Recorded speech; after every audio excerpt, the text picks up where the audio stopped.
Thanks, Rama. Hi, everyone. I'm happy to chair this session about text and language, which will have just 2 papers. And since we're a little bit late, I suggest we start right away with the first paper, which will be presented by both Alireza Farhang and Jean-François Trubert, if I understood well. Are you here? Hello, thank Hello. you, Jean. So Jean-François, you're starting, or is it Alireza? I am starting, and then Okay. Alireza will follow. So Okay. And just to precise that this paper is related to the piece from Alireza, which was played on Monday evening. yeah, that's right. I was about to. Okay. No, that's perfect. So many thanks and hello everybody. Many thanks to the whole TENOR 21 conference organization. And while I'm looking for my keynote sharing process, where it is here. So we are really happy with Alireza to present you this work. So it's about the piece wrote and by Alireza, and that you listened the last Monday. So it's Mots de jeu. And the general framework of the piece is the work we are doing about the study on creative process in music, and the question of the gesture and its notation in the framework of the contemporary music. So Mots de jeu is based on the text by Henri Michaud. It's a piece for 5 female voices and electronic.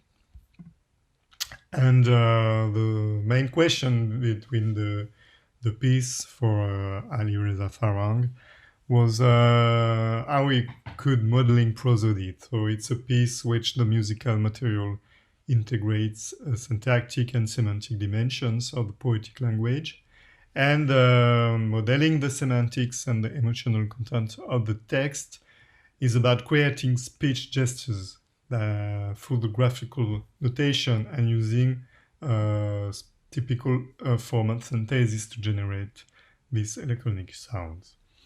So the question, the basis of the discussion is about capturing the vocal gestural imprint of poetry and use it as a morphological and structural model for the entire work. So the poetic environment is now perceived and analyzed, and the vocal gestures and how they will be combined. And we are questioning also the gesture and the vocal gestures to lead a more macroscopic musical structures. And then in this context, what the notation signs could be used to convey them. And then there are some of the tools that are used. One of them is the chant library in format synthesis, which is used to reproducing the phonemes and generating sounds using format synthesis in this open music tool visual programming environment. And this sound produced can give the illusion of an augmented human voice.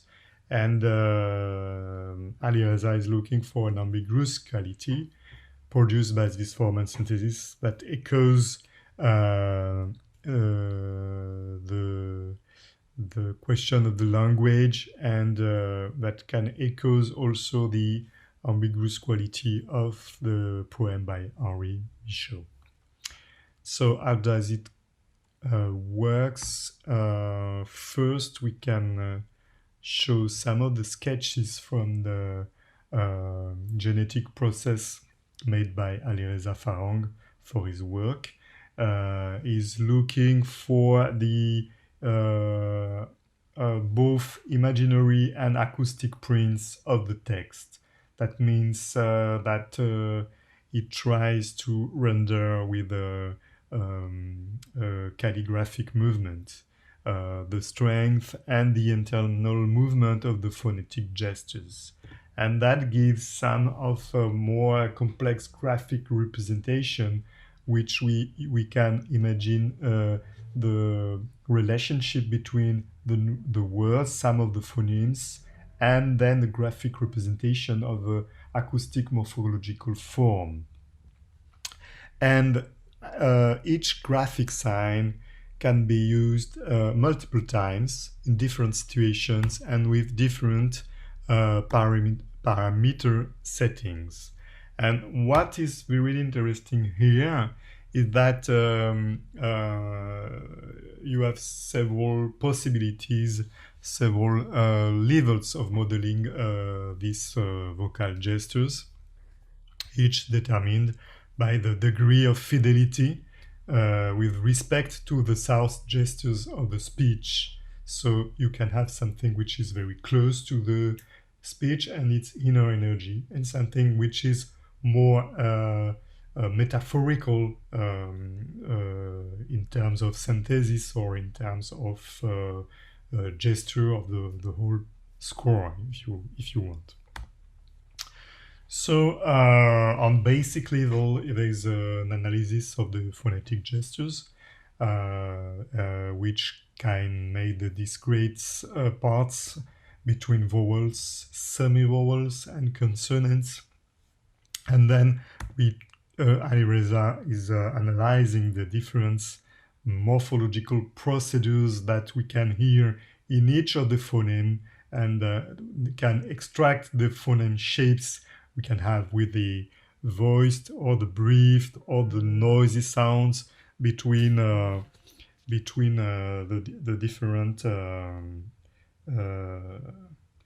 different parts.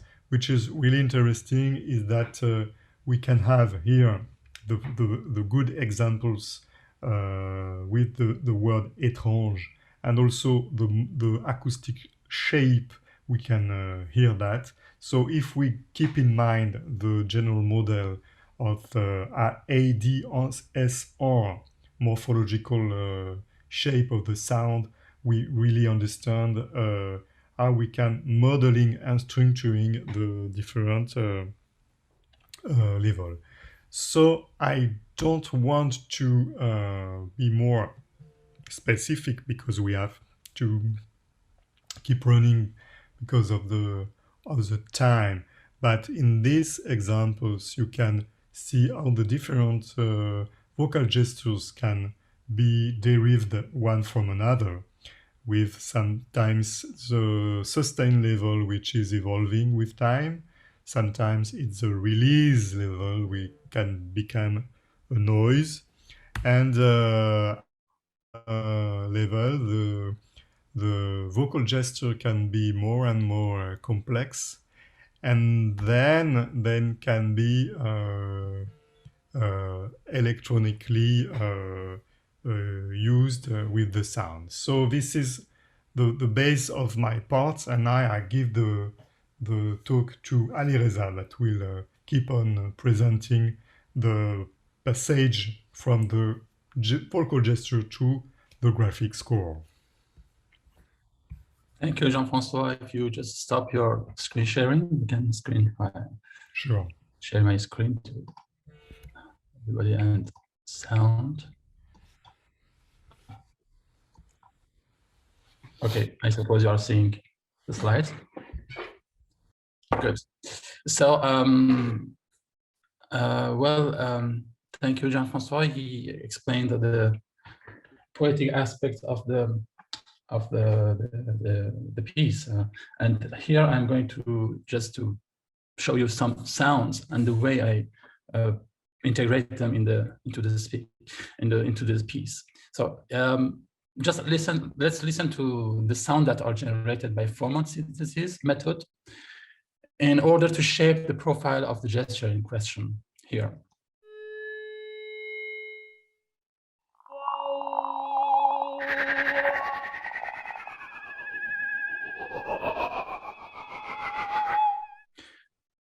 And well,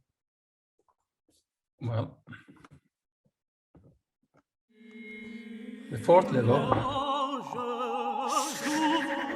sorry, the fourth level, but because we had many levels of modeling, and this is the last level I'm going to show to present. In the context of the score, it's actually the fourth level appears in the final score, which can be considered as a hybrid medium where conventional notation meets graphical notation. So we note that several complex gestures are superimposed to give a wider dimensions to the vocal part. When this level is reached, the formal and textural progression of the work can be obvious. Thus, the vocal gestures, sung but also electronically simulated, go through a series of derivations which produce variations in their parameters and particularly in their temporalities. The gestures can be very localized or more extended, like even to a structural unit. Let's listen to this example.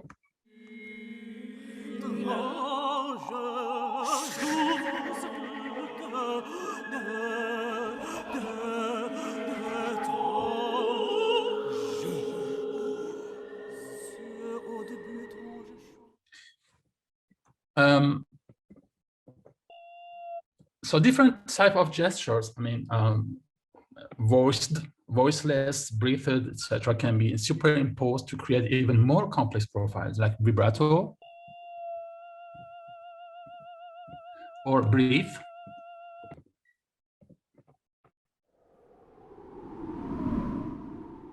or two or more successive vowels.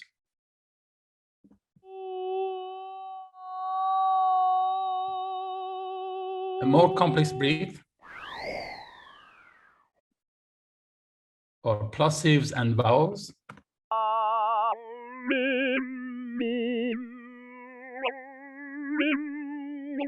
Breathe pulse.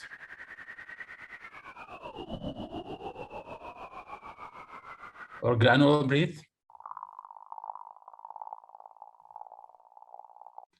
Guttural sound. Granular voice.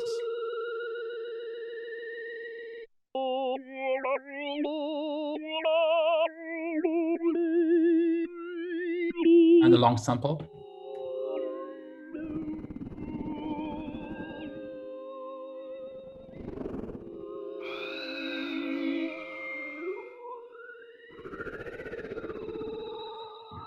So this is completely made in the chant library in Open Music. There is no real voice actually. So the drawings also have a poetic and semantic function. They do not replace the traditional notation, but complement it.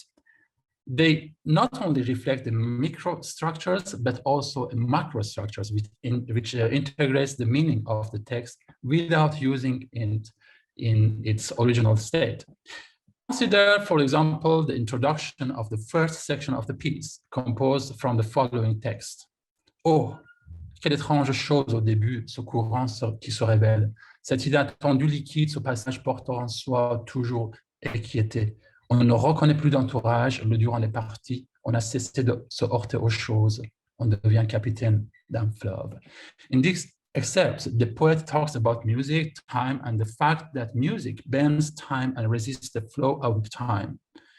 For him, to make music is to practice the art of drifting, which is not only let oneself to be carried along where the currents lead, but to modify the perceived movement of music. This figure represents a rough drawing of a large gesture of affirmative speech, which is the inspiration of the composition of the first section of the work. This introduction, which lasts about 3 minutes, has a latent character interrupted by the rhythm of short caesaras like oh, a vocal gesture of exclamation. Let's just listen to the beginning of the piece.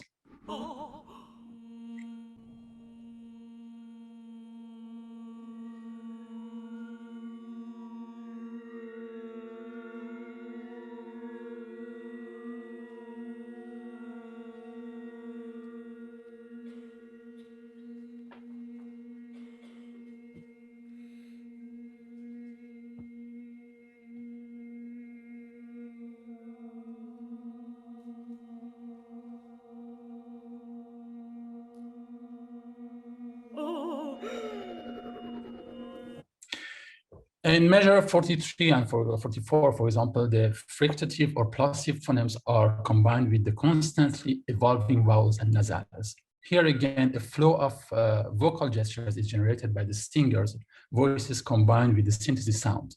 The texture of this part is quite dense, unlike the beginning.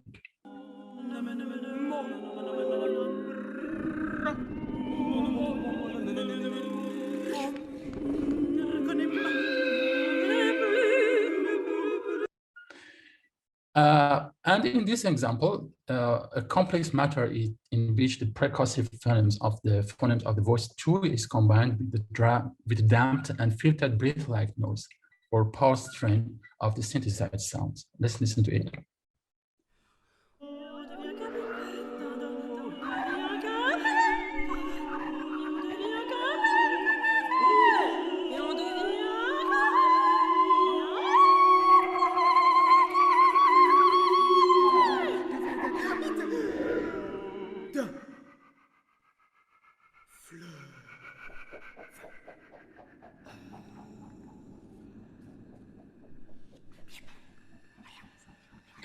And the piece is going to finish with a quasi-choral section.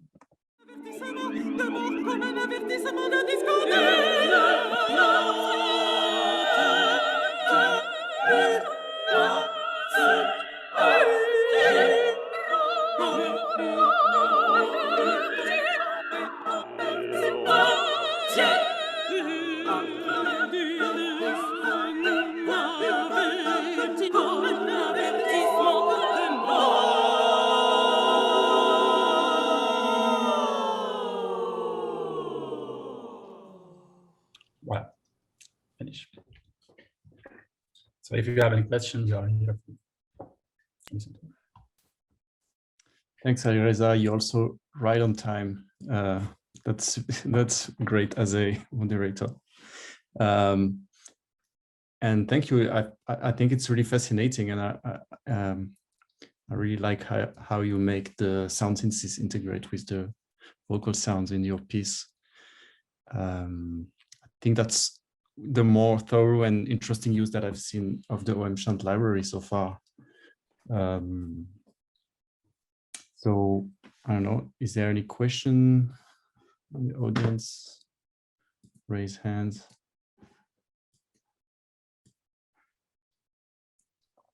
I have a quick question, if that's okay. Maybe quick. Yeah, congratulations on the piece. It's really super. I'm curious about how you, a little bit more about how you went from the graphic representation to the synthesis, and was that an automated process, or was that something that you interpreted then the notation to then realize the synthetic voices? No, it wasn't automated, because actually but in this article is not like we didn't write this article just to show notation as a subject for the music that was sound that should be performed or perceived. It's the process of composition. So the notation just helped me to compose a piece, and everything was written by hand and conceived by hand and interpreted by hand.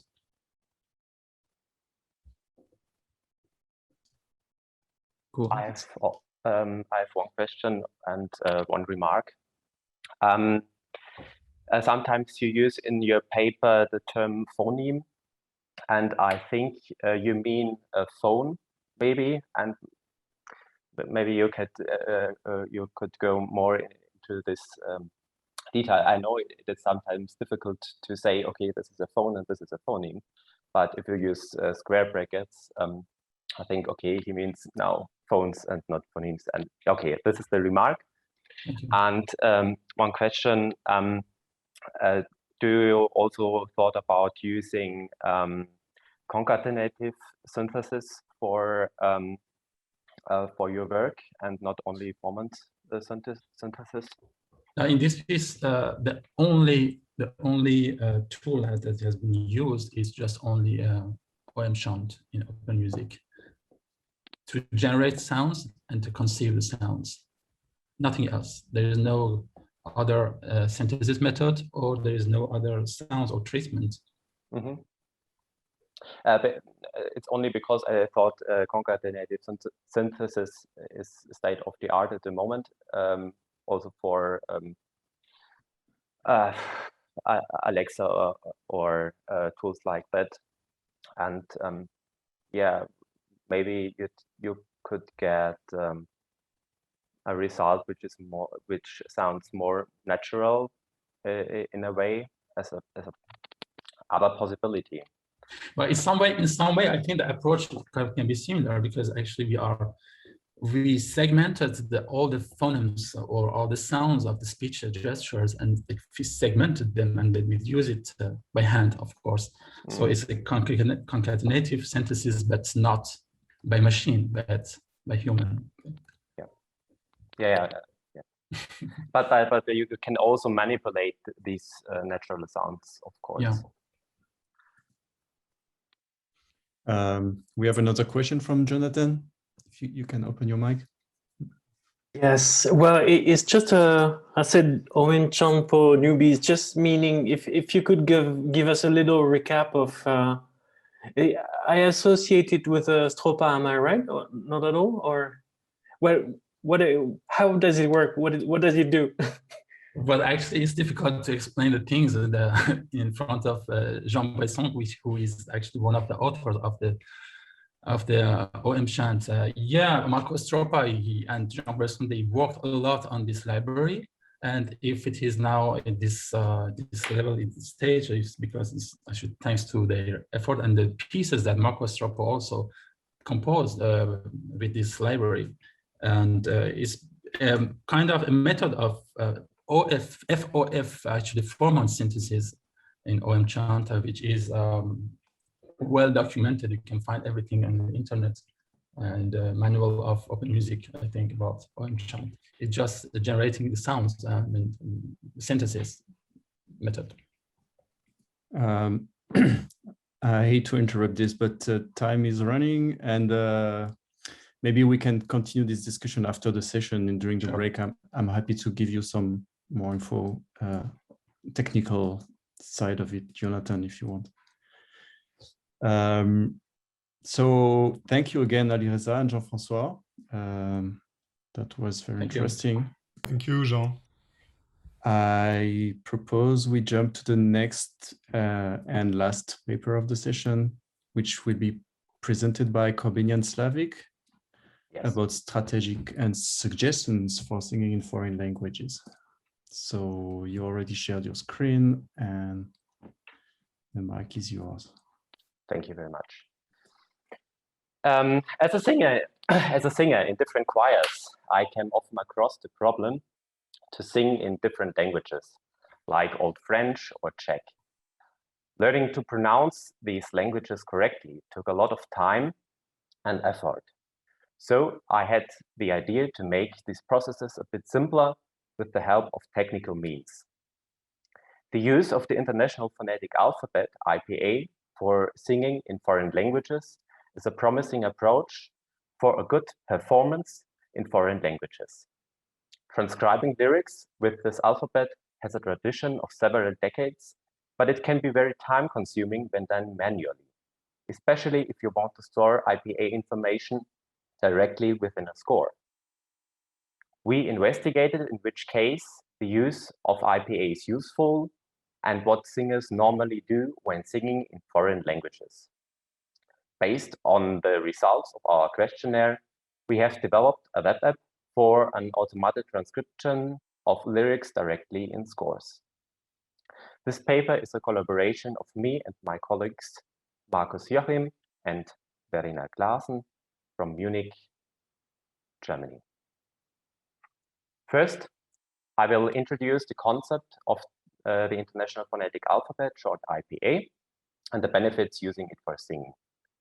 Then I will speak about issues in linguistics, or more precisely in phonetics and phonology, regarding pronunciation of lyrics. The core of this talk will be the description of the outcomes of our online questionnaire with 457 musicians we asked how they usually go about singing in a foreign language and what they think of IPA transcriptions in scores. Further, I will show you first results of sheet music editions out of the Winterreise and the All-Night Vigil. I will conclude with some take-home messages. Not everybody here will be familiar with the IPA, so here can you see the section for consonants in the IPA table. The idea of this alphabet is that you can describe every sound of every language with these signs. Most of you will remember similar signs in their textbooks, in language classes, or their dictionaries in square brackets or slashes. The column with bilabials will, for example, sound like this. It is the medial sound each together with the neutral vowel A in the beginning and the end. Apa, aba, ama, abra, afa, awa. It is not as complicated as it sounds the first time you hear it. There are some sounds you're familiar with and some which sound strange at first. But it is possible to learn the sounds needed in a specific language for singing quite fast. And this is the point. The benefit of such a phonetic alphabet is that you don't have to know the Cyrillic alphabet if you want to sing in Russian or Old Church Slavonic, neither kanji for singing in Japanese. You have the choice to learn all these languages, or you can try listening to recordings of native speakers. But with IPA within scores, you have a visual help for singing easily in another language. Here you can see a quite famous Old Church Slavonic example with Cyrillic in the first line and with an IPA transcription in the second, and it will sound like this, Bogorodice Dievo. I think this comes quite close to the intended original pronunciation. That is the reason why the International Phonetic Alphabet has been used for transcribing lyrics for more than 50 years. In music conservatories, prospective singers often learn IPA during lessons for singing in foreign languages. This is especially true for Asia and the US. There's a difference between transcribing lyrics that are supposed to be sung and transcribing spoken language according to the rules of IPA, because for singing the pronunciation is often different. This is especially true for classical songs in a broader sense. Examples for German are diphthongs, which are transcribed differently because of the deeper position of the larynx for classical singing. Furthermore, you must consider complex linguistic rules that have to be applied when deriving pronunciation from orthography. In many languages like English or German, these rules are not at all simple. That means that you oftentimes cannot say that a certain combination of letters is always pronounced in the same way. An example for German and English would be the word beige, the color beige, and it's written beige and pronounced in a different way.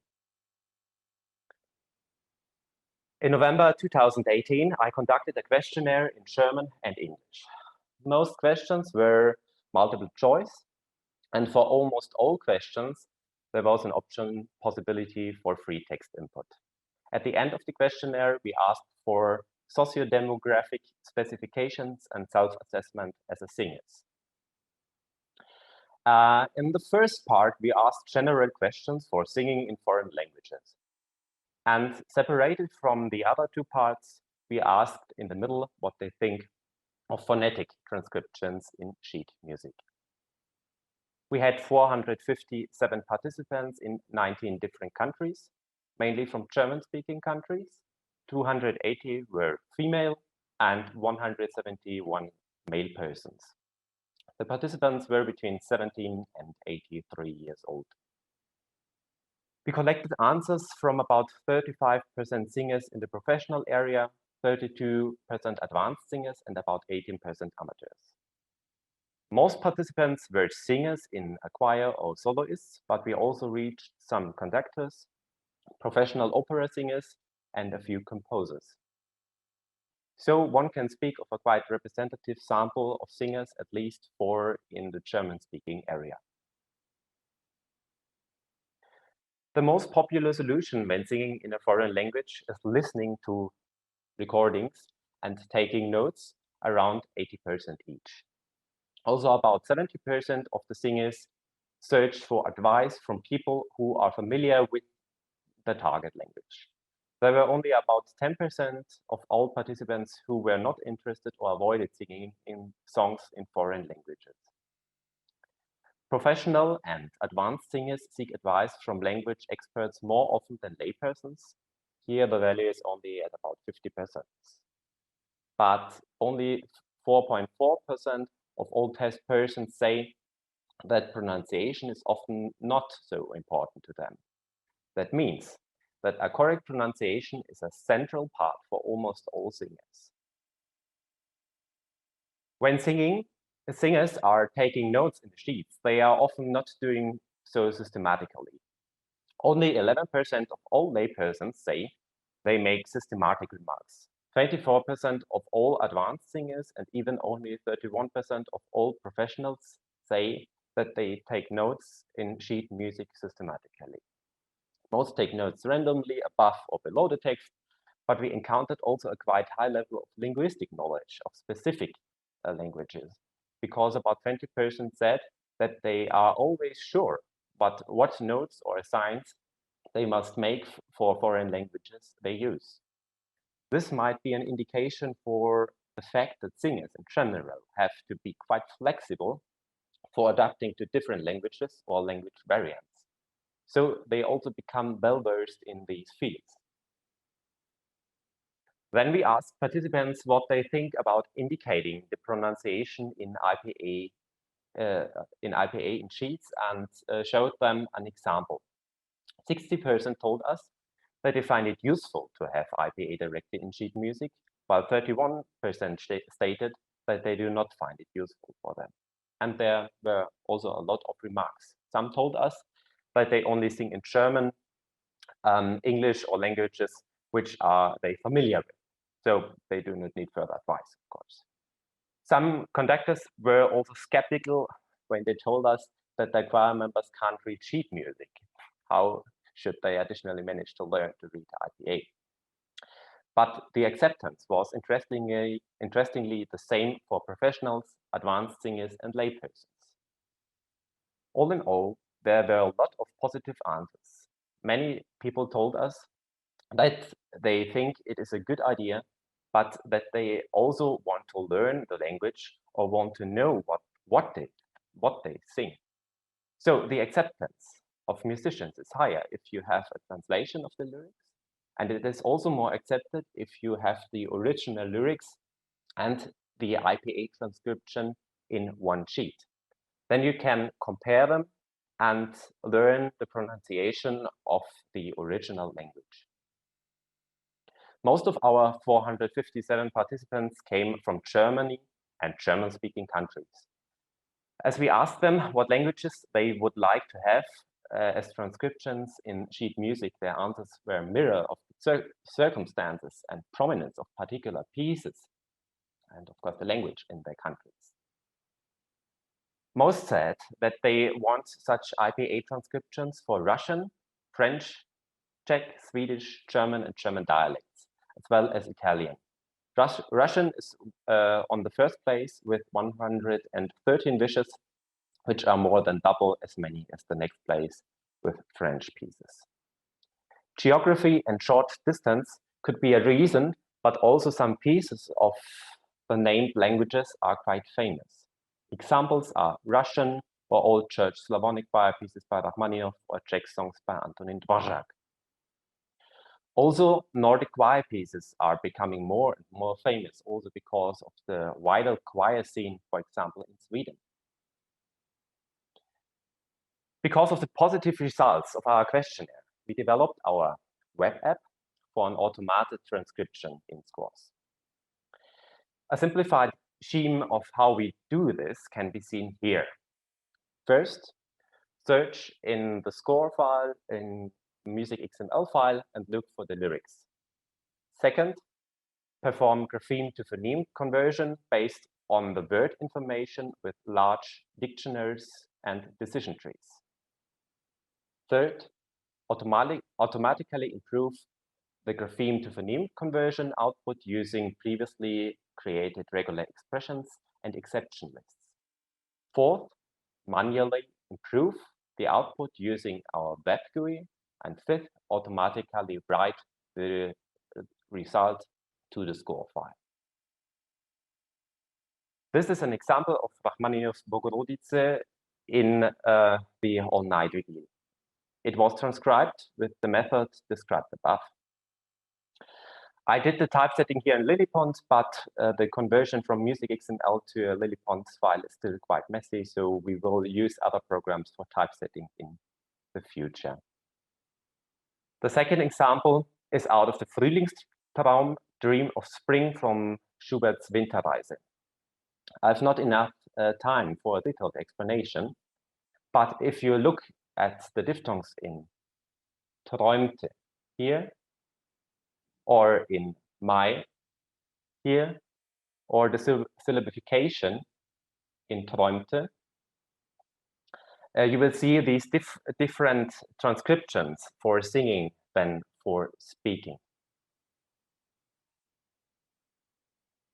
This project with automatic transcriptions in sheets is financed by a funding grant of the German government and the ESF.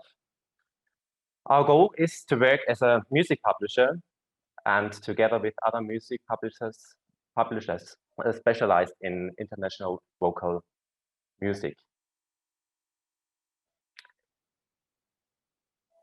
There are many different strategies for singing in foreign languages. Listening to recordings, taking notes, or asking for advice.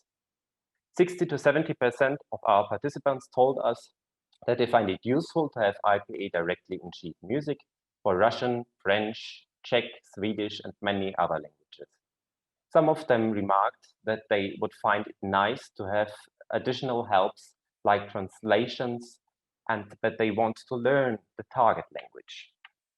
Because of this positive resonance, we developed our program as a web app so that we can make high-quality transcriptions efficiently with the help of experts worldwide.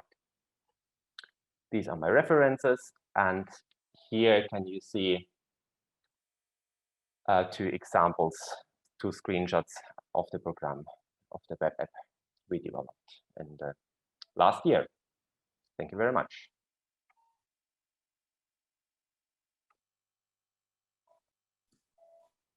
Thank you, Korbinian. That was really interesting. So I'm going to ask in the audience if there's any question.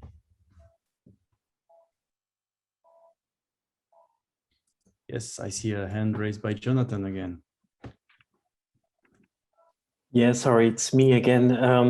It was to come back to your previous intervention, a bit controversial, like perhaps more than OM-Chan use Cathart or concatenative synthesis. I was reminded of Caterpillar, which is a previous project of the year 2000 or something, of based on the same technique as Cathart. But I guess there would be two very interesting ways to, I don't know, for sound synthesis, well, vocal synthesis.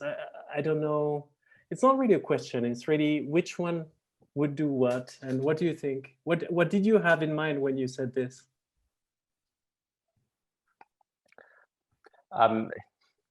Nothing special, because I did my master's in phonetics, and it was also part of of our studies that we also learn about different methods for speech synthesis. So I came up with this, I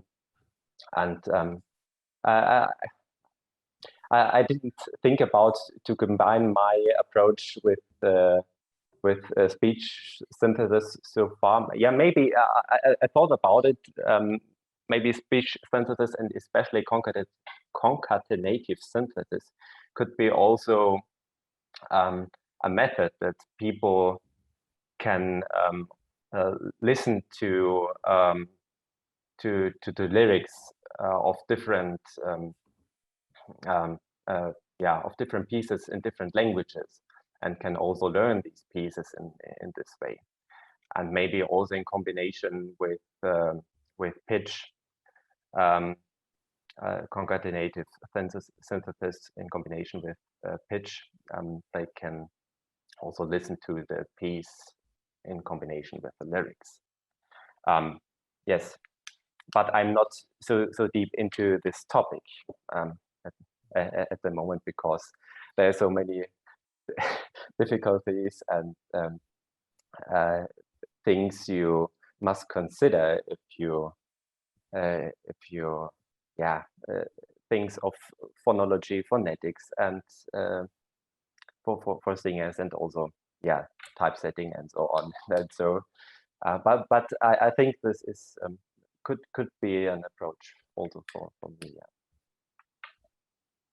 Yeah, I actually had the same thought when I saw by the end of your presentation that if you're actually using digital documents as a support for your work, that would be worse also as a help for singers to introduce some kind of sounding, sorry, sounding preview of what's the sound, like the phonemes that you're transcribing. Mm-hmm. Is there any other question? I just, it's also more really a technical thing, but so you're saying you're using music XML documents? Yes. In the example you show, you said you were using Lillipond. I didn't really understand how. Yeah. No, it's only about, it was only about typesetting. Okay. At the end, because at the moment we make the whole transcription and typesetting process as a publisher. Because of Corona, it is a bit difficult to work together with Cabos or other music publishers who were first interested in our approach. But you know, now we do the whole process. But why I mentioned this, because I thought maybe that's interesting for you all, because you also told us of different tools you use for typesetting. Okay, so I think it's about time. If there's no other question, we can jump to our break, lunch break for those who are on lunchtime or kind of break. I don't know what time is the next session, but I hope to see you all there. And thanks again, Korbinian. Thank you. And thanks to the previous speakers as well.